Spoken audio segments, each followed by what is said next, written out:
Hello and welcome back to the AI Ethics Now podcast. My name is Tom Ritchie, and today I'm joined by Dr. Mark Carrigan, Senior Lecturer in Education at Manchester Institute of Education. Mark's research explores the intersection of digital platforms and educational practice, and he's the author of Platform and Agency, Becoming Who We Are. His recent work examines teacher agency and generative artificial intelligence and how the platformization of universities is evolving in this new AI era. Mark, hello. Hi, yeah, it's great to be on the podcast. So I wonder, what brings you to this conversation on AI ethics, please? I'm coming to the conversation on AI ethics because I'm increasingly preoccupied by the mounting harms caused by generative AI.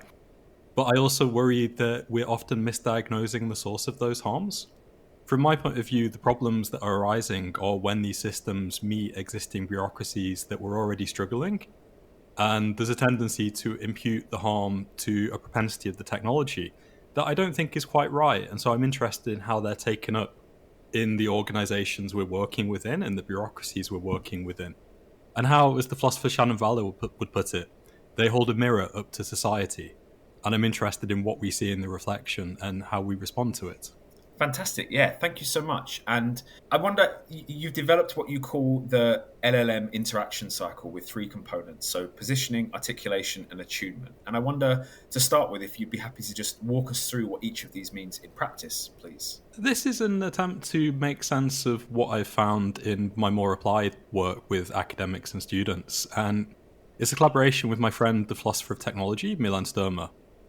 And we're trying to develop a framework to understand the complexity of interaction with LLMs over time. Because these are interactions, and sometimes that goes missing in the literature.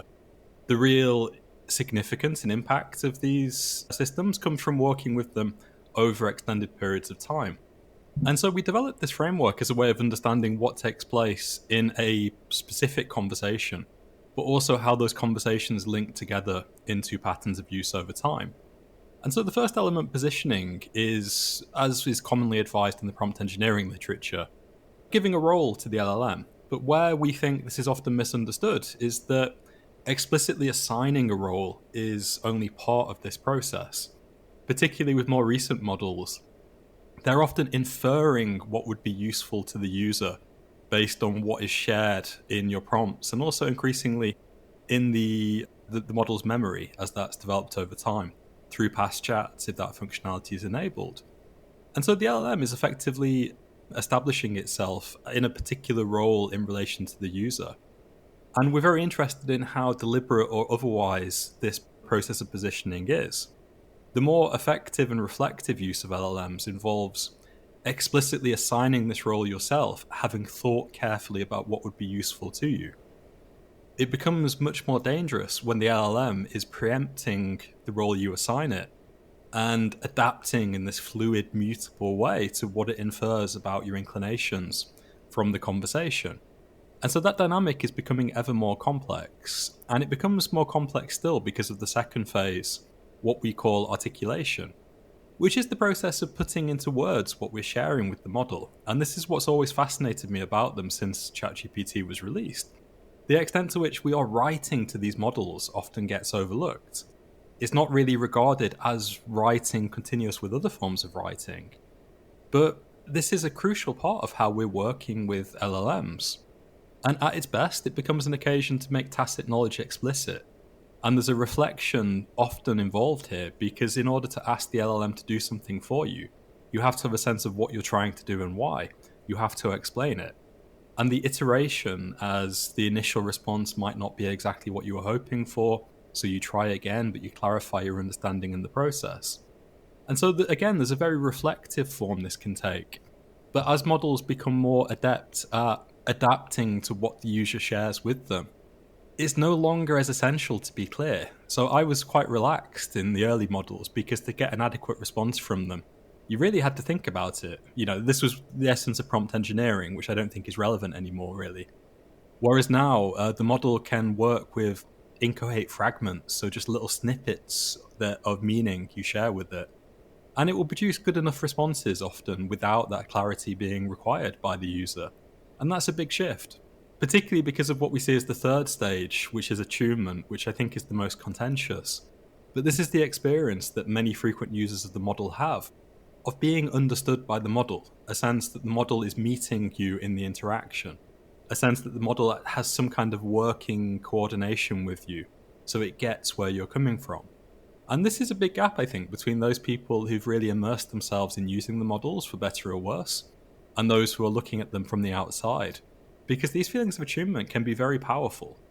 And I think these are implicated in some of the mental health harms, for example, that LLMs are being connected to.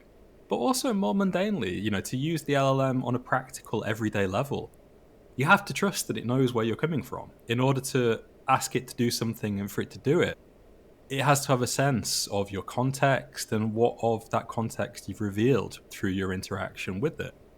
And so there's a very thick sense of attunement that can be very worrying when we see it. But we would argue there's a thinner sense of attunement which most sustained users of the model will have in some sense. And so these are analytical phases. We're trying to identify different aspects of the conversation, even if in practice they might overlap slightly. But where it becomes useful, we think, is for understanding how this fits together over time. So how these conversations loop through interaction, and how, for example, a particular attachment that emerges as a result of attunement will lead someone to see the model and relate to the model, to position it as a source of comfort, as a source of security, as a source of guidance.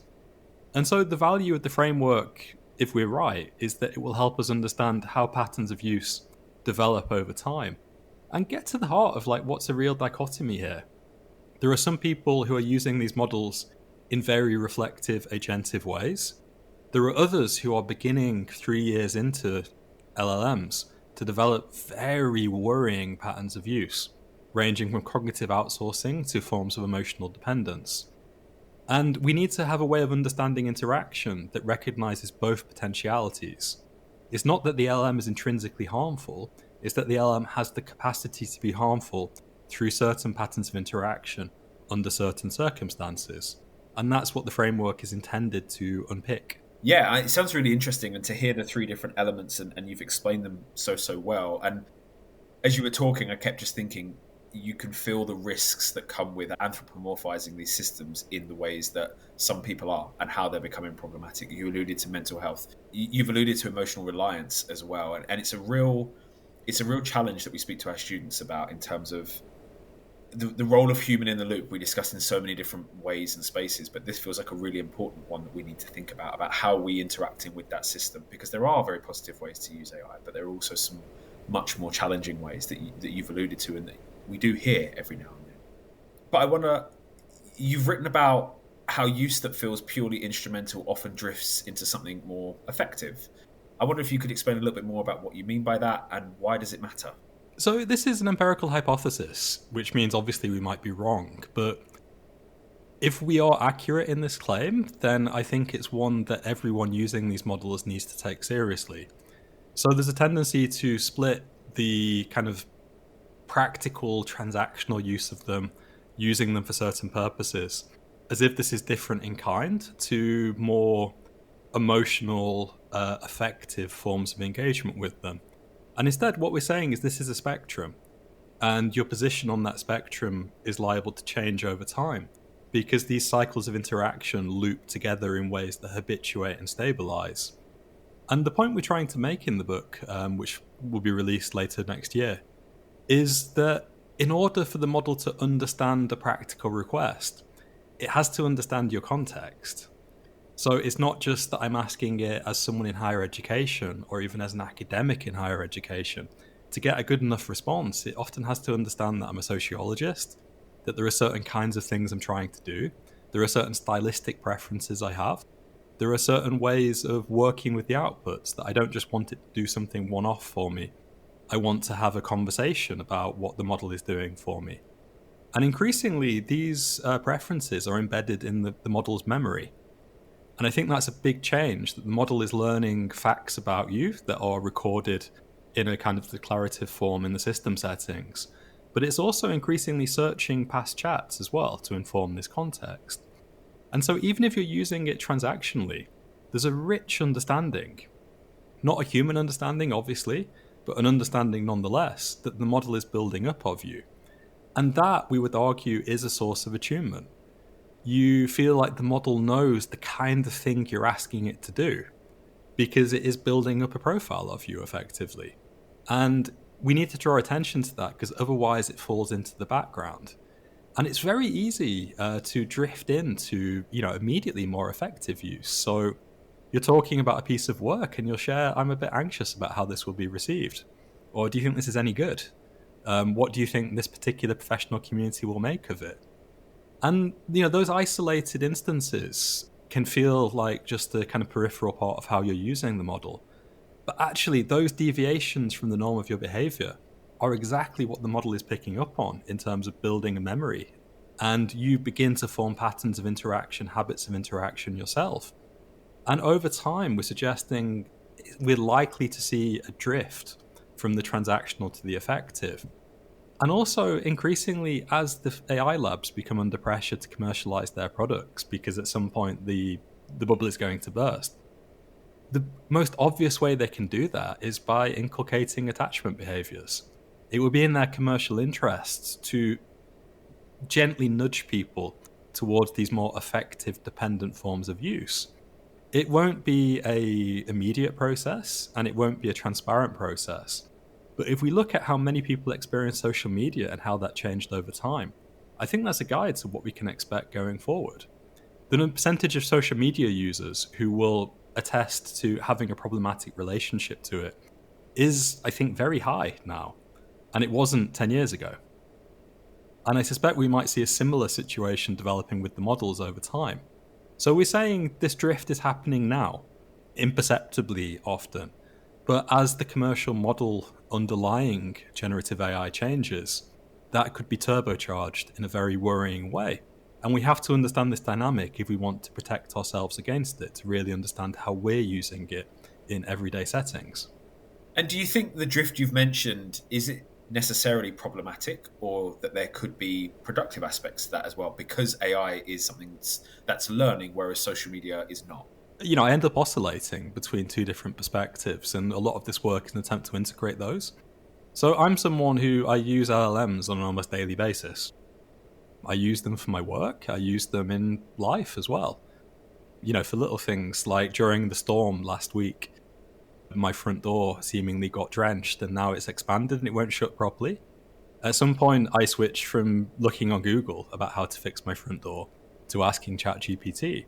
And I think that's quite a common experience. And so for me, these models do show up in my life world as, almost supportive presences. They're kind of collaborators. They present themselves for helping me do things that I already want to do.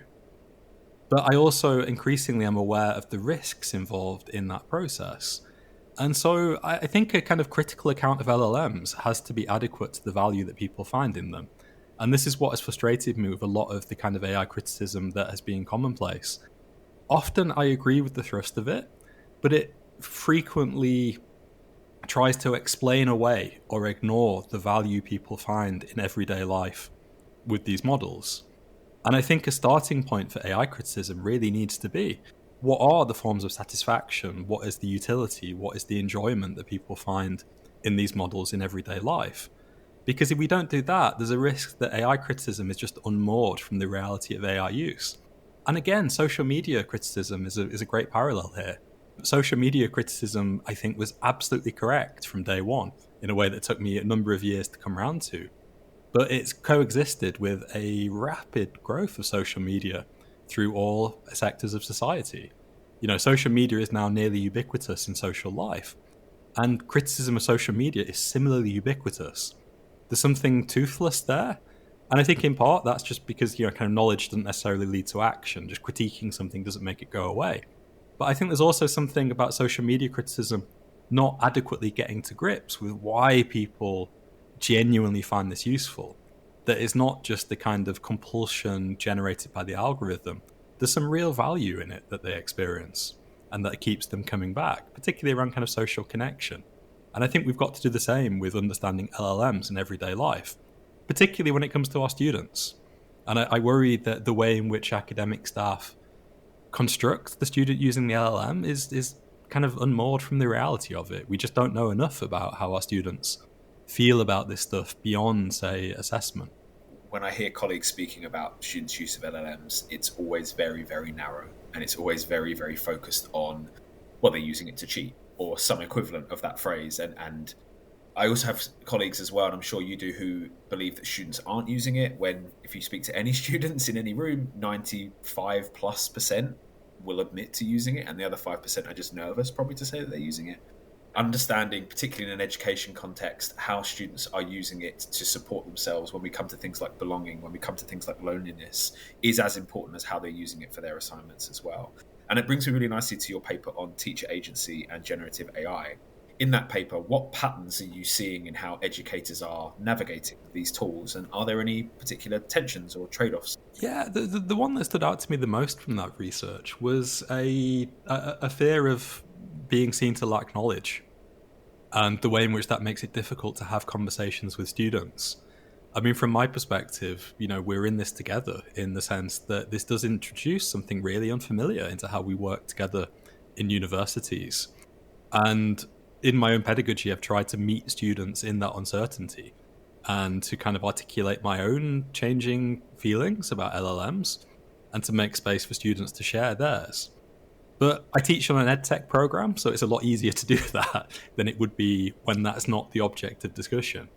And in that research, we found that there was a real reluctance to initiate these conversations, to kind of be present in them, because the colleagues didn't feel that they had the necessary expertise to do that. There's a sense that there's, the kind of discourse of AI literacy, I think, contributes to this possibly. The idea there's this cognitive property that some people have and some don't, and that when you have it, you're an expert in this subject. Because from an ethical point of view, what we're talking about is practical reasoning. It's not intellectual knowledge. It's being able to make decisions about what is good or bad to do in particular contexts. And LLMs are still so new that no one knows how to do that. And so we try and articulate how we could think of this relationally. And so we need to recognize how the role of the student is changing, how the role of the teacher is changing, and what that means for the relation between them, and how we can work on creating spaces in which that can be explored in ways that feel safe and supportive. Because at the moment, I fear that the culture around this in higher education is not improving, because there's so much else to be worried about in contemporary HE. And in a sense, generative AI hit at the worst possible time, a sector at breaking point with limited capacity to adapt to further change. But this is almost part of the kind of the plate tectonics of the sector. It's changing almost every activity to some degree. And we need to get to grips with this. Our students are a crucial part of that, but it's not just how we work with our students, it's how we work with each other as well. And this fear of being perceived as ignorant, I believe, is one of the biggest obstacles to that.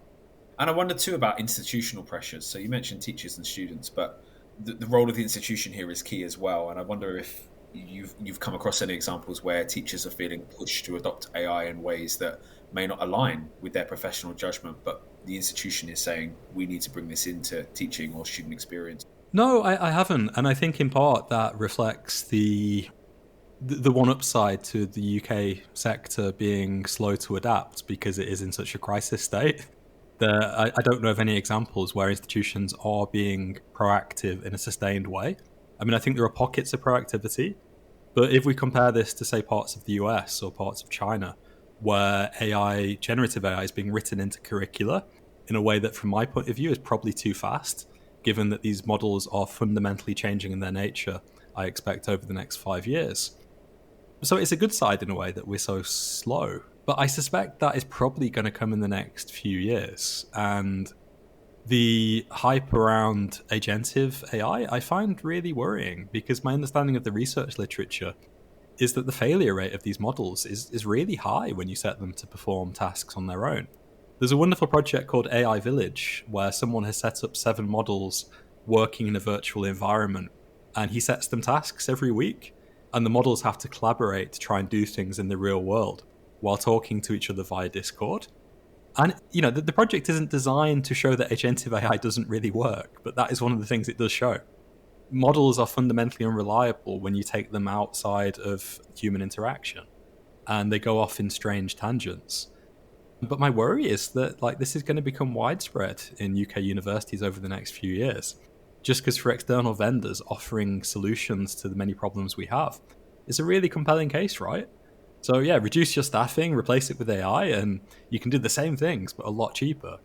But the extent to which these will not work in practice, and in my experience of talking to people in industry, they are willing to say privately that they do not think this technology is ready yet.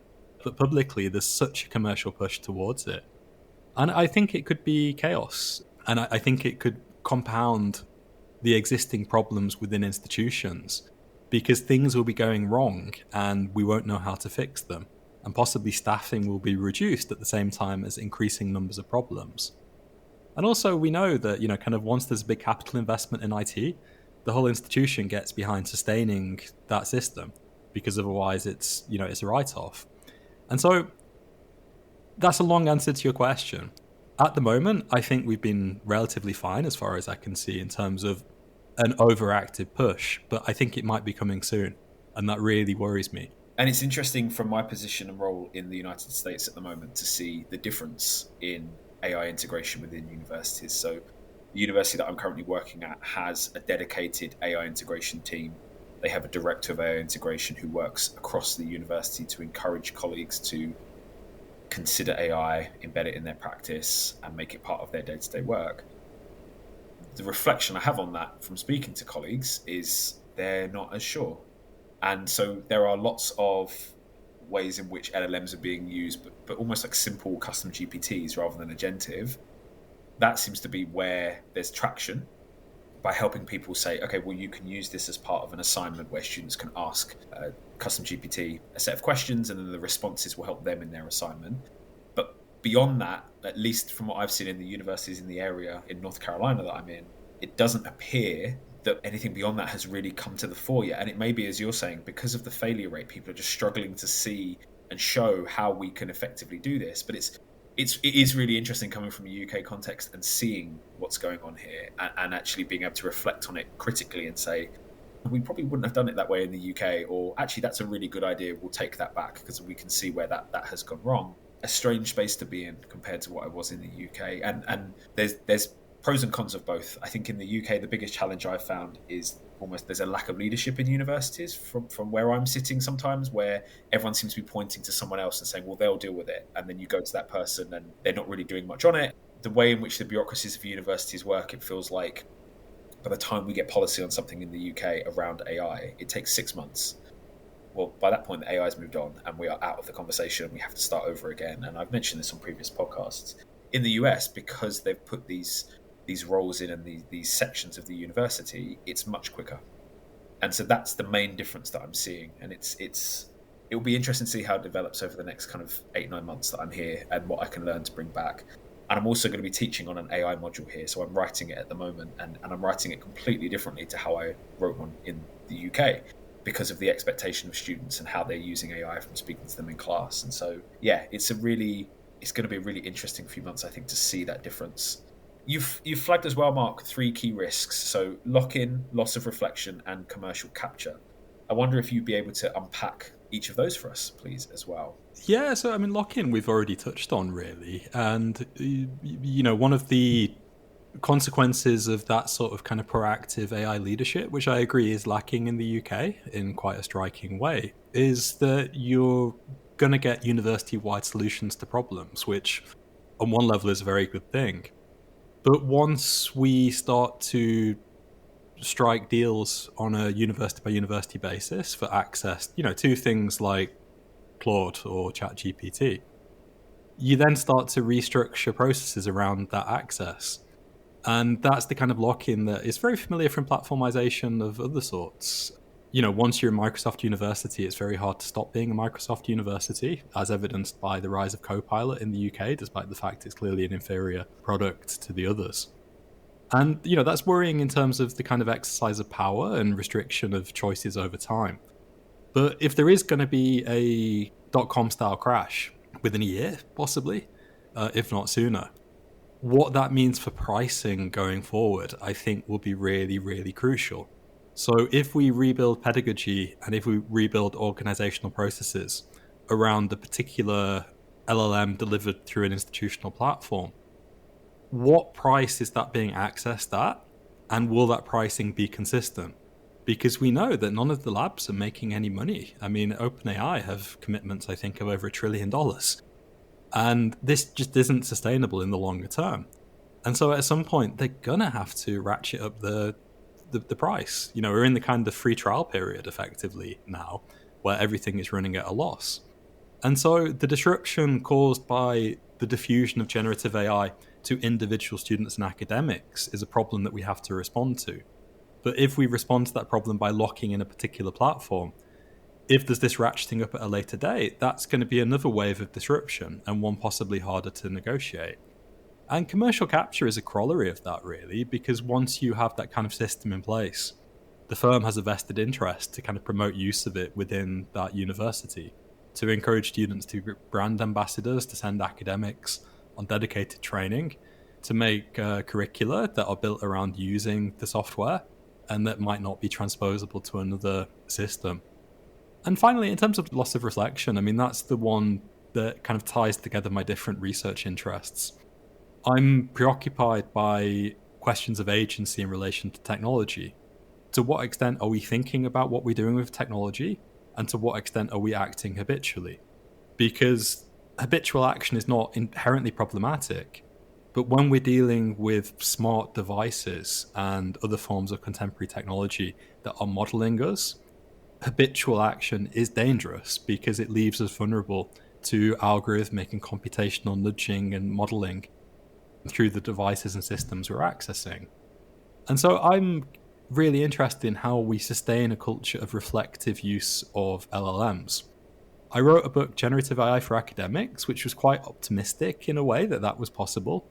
And kind of in retrospect, I think I was being overly optimistic because I think the organizational pressures academics as well as students are subject to make it hard to be reflective in our use of these technologies.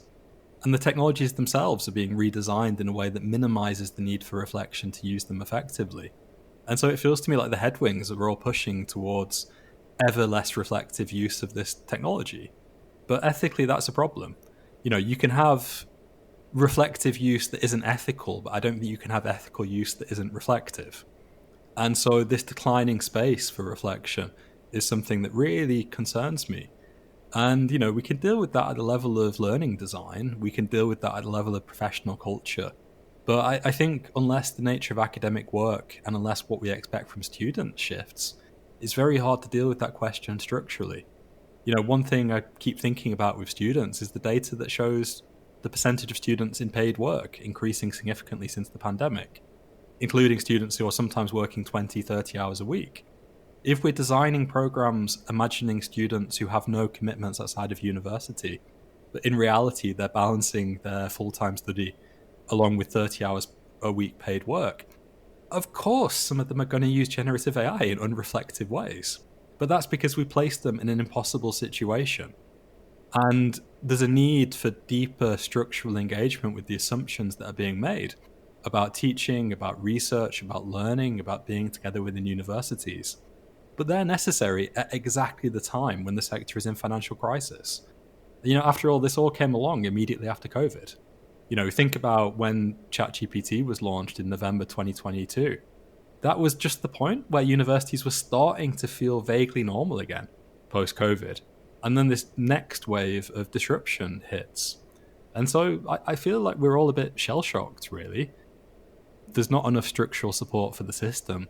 There's not enough capacity to be agile, to adapt, to think creatively. And as far as I can see, the economic environment is probably going to get worse over the next few years. So this is a small part of that picture, but I don't think we can understand the problems of generative AI without understanding the problems of higher education. I think we can take action pedagogically and professionally to address some of those issues, to mitigate them, but that has to be connected to a wider vision of the fact the system is fundamentally not working. And we can't understand this one aspect of dysfunction without understanding the wider systemic crisis in higher education. I completely agree. And I think I heard at a conference last week someone say we need to stop considering that we have full-time students anymore, that actually every student is a part-time student now, and that the way we design higher education needs to reflect that. And it's such an investment now in higher education, even compared to when I went to university 18, 19 years ago. It's the pressure for everyone to get a first. I see it in my students, and it comes through with this instrumental approach of, okay, but what's on the exam? And how do I get a first? And none of that is the fault of the student. That is the system that we've put them in. And they now have this tool that can do the shortcuts for them in some ways. And it leads to exactly what you've said. And I think as well as an academic staff member, and I'm sure I have colleagues who I can speak for as well, the continuous pressure on us to do more and more with less and less means that we also look to these tools and go, well, this can save me 10 minutes. Well, that's important because it means I can go and have a sandwich for lunch, and actually stop working for a few minutes. And yeah, the way that you frame that around, we need to think about higher education itself rather than just AI as a tool within that, I think is a really crucial question that we need to take forward. But I wonder, we've spoken quite a lot, Mark, in not so much negative, but more negative than positive terms about AI, particularly in higher education. And I wonder, what steps do you think we can take to perhaps ensure a more positive future with AI, please? I believe that ultimately we can only mitigate this. We do need to take action, but we need to be cautious about the action we're taking. I think overly defensive action is counterproductive, but I think proactively trying to integrate AI at an institutional level is also filled with risks.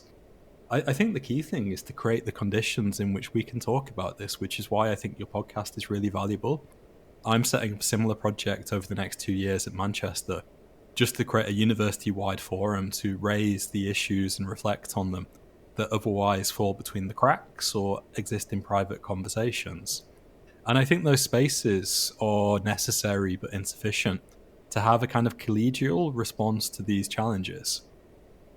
I said that my book, Generative AI for Academics, was overly optimistic in retrospect, but what I was trying to argue for was the need to develop a professional culture around this, the need to establish standards about what is and is not acceptable, what is more or less desirable. And we need to have a similar process that we work on with our students. Because until then, I think it just leads to further fragmentation and discord. From my perspective, there's a crisis of trust at the moment in higher education.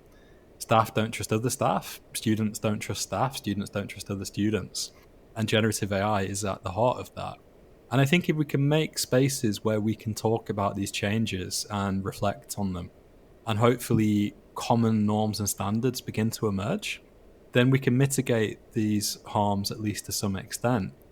And we can take action that supports reflective, careful, thoughtful use.